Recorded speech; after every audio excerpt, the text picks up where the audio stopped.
What's up? What's up? What's up? YouTube. We here to talk about the the topic that's going around, that's spreading around the net, around YouTube, Twitter, X, everywhere, for the most part, where you can talk boxing. Uh, the Brian Norman and Jaron Boots in his negotiations fell through. Brian Norman Sr. has already went online and said that they didn't feel like they were being offered enough money. He gets to talking about what Adesanya made. He gets to talk about how much Boots is making, and he's basically trying to weigh up everybody else's pockets to theirs and what he feels they're worth. But in all reality, man, it was a duck. Y'all talked all that shit.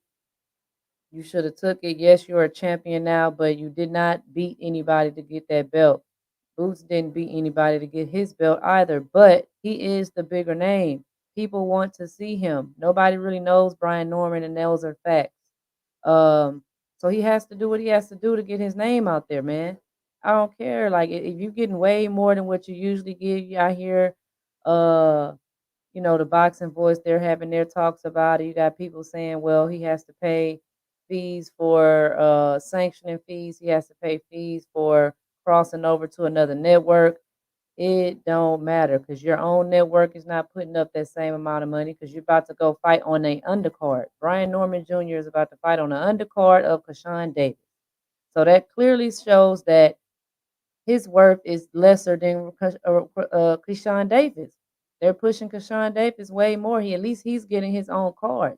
Brian Norman has not, Junior has not had his own card, so he can try to argue all he wants. Yeah, you got a belt, you got a little bit of leverage, but you have more leverage over people that other fighters that don't have anything, or don't have much of nothing to compete against as far as funding. But when you're talking about not only belts, they both have belts.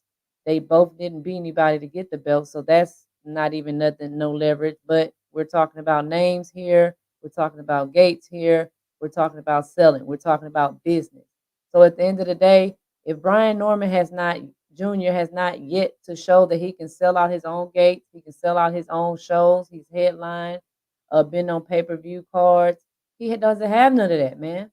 So at the end of the day, you need to take what you got to take. Yes, you are a champion, so if anything, make more leverage about who comes out first, something like that. Since it's going to be in Boots territory because it sells more there, it's probably going to sell more and make that money that they can make back, that they're giving both of you guys there. Uh, okay, well, I want to come out first. You know what I'm saying? I want to come out first. Give me 1.5. Uh, little stuff like that. I want the bigger dressing room. I need 20 tickets.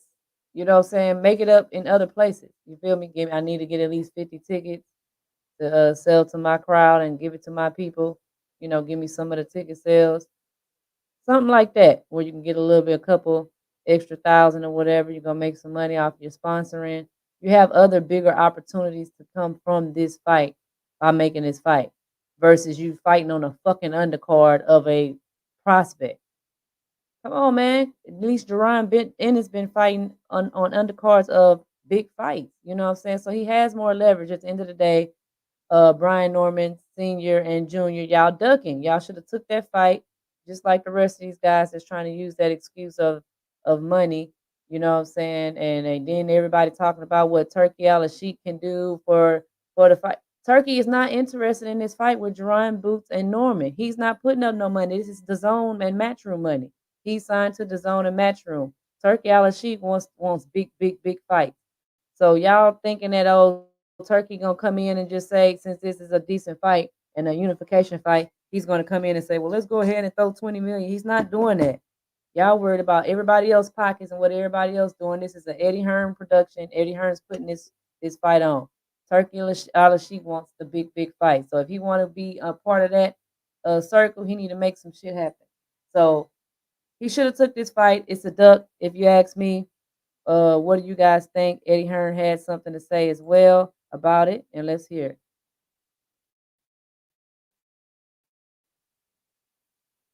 Yeah. Last time we spoke, you talked about reaching out to Norman's team and looking to make that fight. What is the latest update? Do you know what? Like, it's frustrating because you hear everything that Brian Norman Senior or his dad is saying, and none of it really makes sense. Like, if this is a really simple situation. The first offer that was made to Brian Norman was over $1 million. They said that they felt that not insulting, but was nowhere near. We've made two more offers, $250,000 every time now, to levels that Brian Norman will never see. And it's like, we keep getting told we're close, then we go back and make another offer, and then we're told by his team that we're actually not that close. And I start to think, Brian Norman, do you want this fight, or are you clout chasing, or as the others might say over here, cap, or whatever it is? Not sure if that works, but Not fine. sure it is either. But it's like, do you want to be great, Brian Norman? Like, not being funny. Who is Brian Norman? I know Brian Norman's a good fighter, but no one knows who Brian Norman is. We're giving you a bucket load of money and an opportunity for you to unify the division against, in my opinion, one of the top pound for pound fighters in the world. Now, you say Boots is overrated. You say he's not the bogeyman. Then why wouldn't you take this bucket load of money to prove that you're the best welterweight in the world? So let's just stop with the interviews online. We've gone back 3 times now with more money to a point, like, with all due respect to Brian Norman, he shouldn't be making this kind of money. But we're ready and we're prepared to pay him it.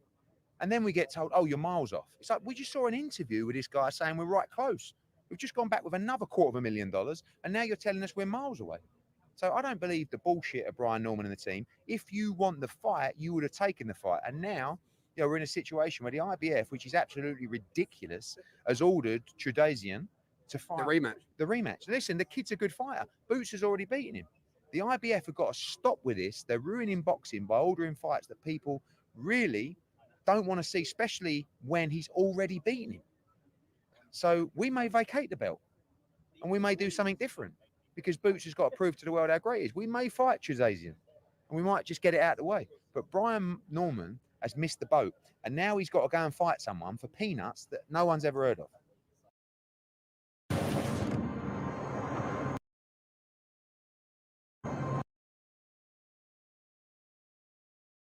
All right. So yeah, man, you heard what Eddie said. He said that he's about to basically what I just said.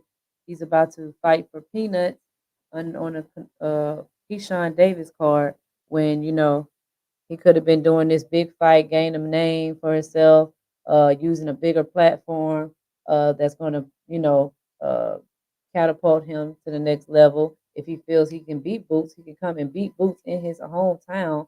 What I'm saying, on his network, making the most money he ever made, get some big sponsors. He can really work the system. You can get some sponsors, uh, you know, all kinds of stuff. You're gonna open up doors for more media. DAZN does the little build up videos, all of that. What I'm saying, you put you some merch out to make up for, put you some Brian Norman merch, boots, kicking boots or standing on business in the boots, something that's gonna sell. You can make you a whole nother million with that, or another at least quarter with merch and sponsors and stuff. That can make up for your other million. Ask Eddie Hearn, give you 50 tickets or something.